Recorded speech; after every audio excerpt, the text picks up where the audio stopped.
Olá, hoje eu vou abrir o meu coração para falar de algo que poucos têm coragem de tocar no assunto. O luto, a herança espiritual e também sobre o amor imenso por minha mãe. Que essa partilha toque quem precise ouvir. Eu falarei de algo muito íntimo e delicado desse momento de luto que eu estou vivendo. Eu aprendi que a grande sabedoria é o silêncio, mas falar também é sinal de sabedoria, desde que você conte com a verdade e também com coragem. Até porque a minha fala pode servir como um norte para muita gente que se identifica com o momento que eu estou passando da perca de minha mãe. Por que as pessoas não falam sobre o luto? Precisamos falar mais sobre o luto. Falar do luto e tudo que se tem ao redor dessa fase tão dolorosa. Minha mãe foi embora no dia 11 de maio deste ano, pouco tempo. E desde então eu mal tive tempo de sofrer e chorar pela minha mãe. Porque ao redor da perca existe também a ganância, a disputa de ego, a maldade humana, infelizmente existe. E me dói saber sobre a negligência e me assusta a que ponto o ser humano pode chegar por ganância. Minha mãe foi uma mulher maravilhosa, tá? Uma guerreira, um exemplo de ser humano, com os sentimentos mais ricos e mais nobres. Ela se doou de corpo e alma para fazer o bem para uma legião de pessoas.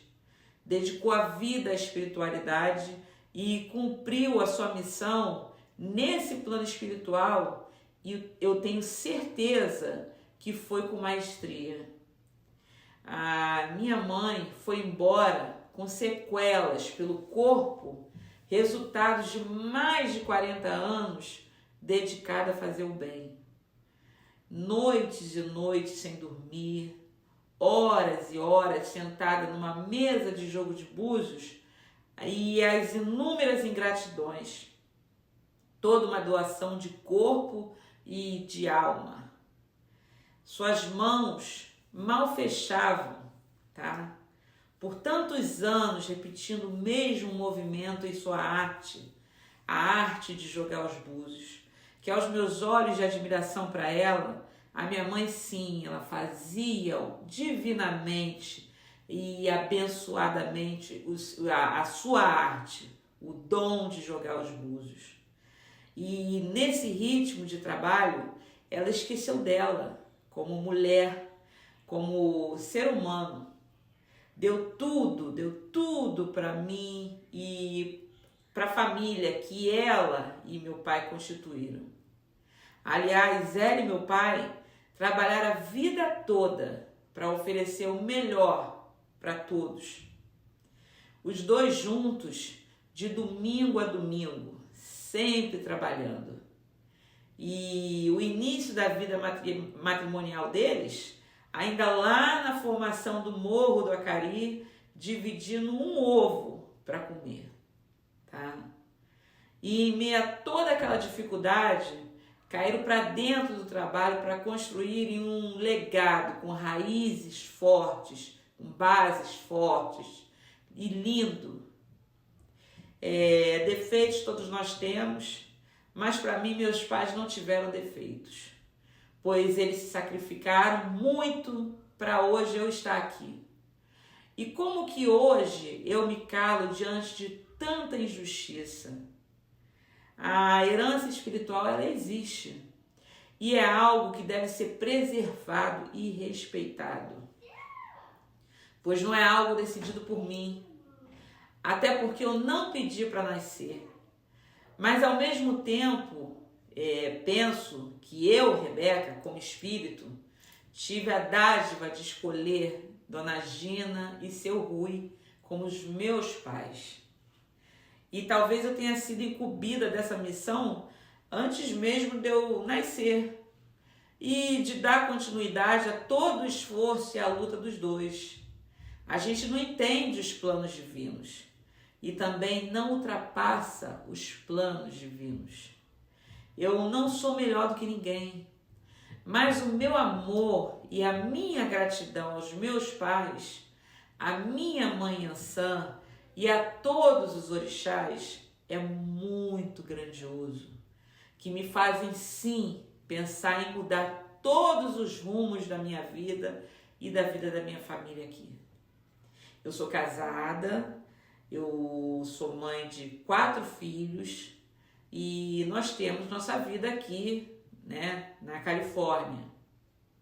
Tem o trabalho meu, o trabalho do meu marido, os estudos dos meus filhos, até a identificação cultural do meu marido e dos meus filhos aqui. Então, o que faz o ser humano pensar que toda essa mudança radical de vida é algo tão fácil?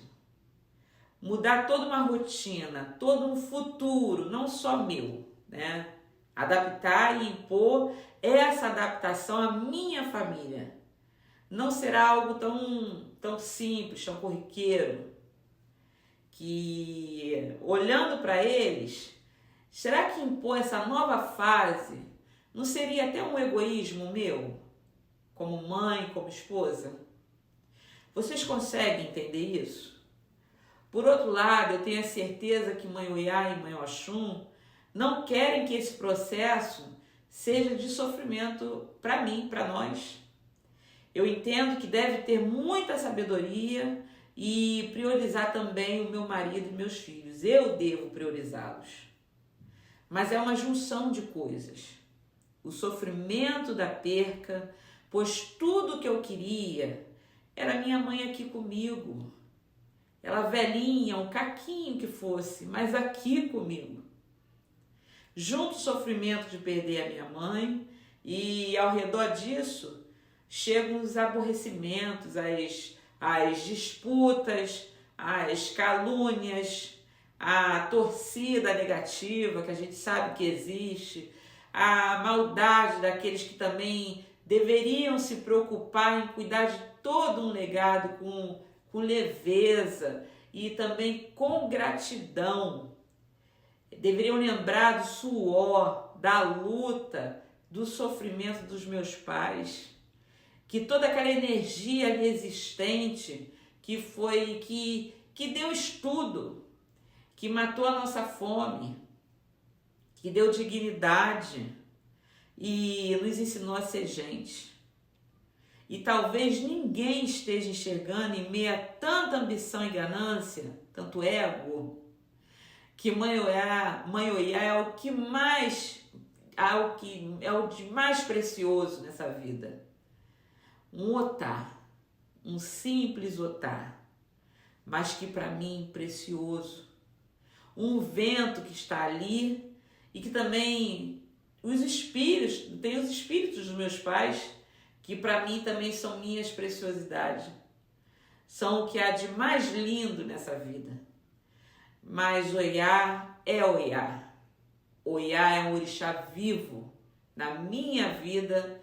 Oiá será Oiá no seu Cuê da Senhora das Tardes cor-de-rosa, que hoje eu chamo o Cuê da Senhora das Tardes mais cor-de-rosa, eternamente Cuê da Senhora das Tardes cor-de-rosa.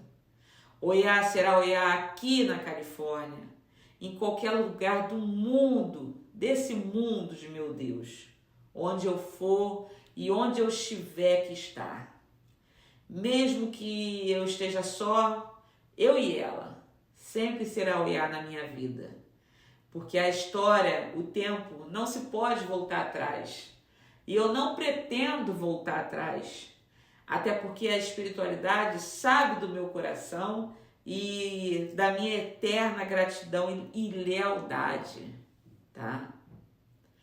Desculpe o vídeo longo. Muito obrigada por me ouvirem.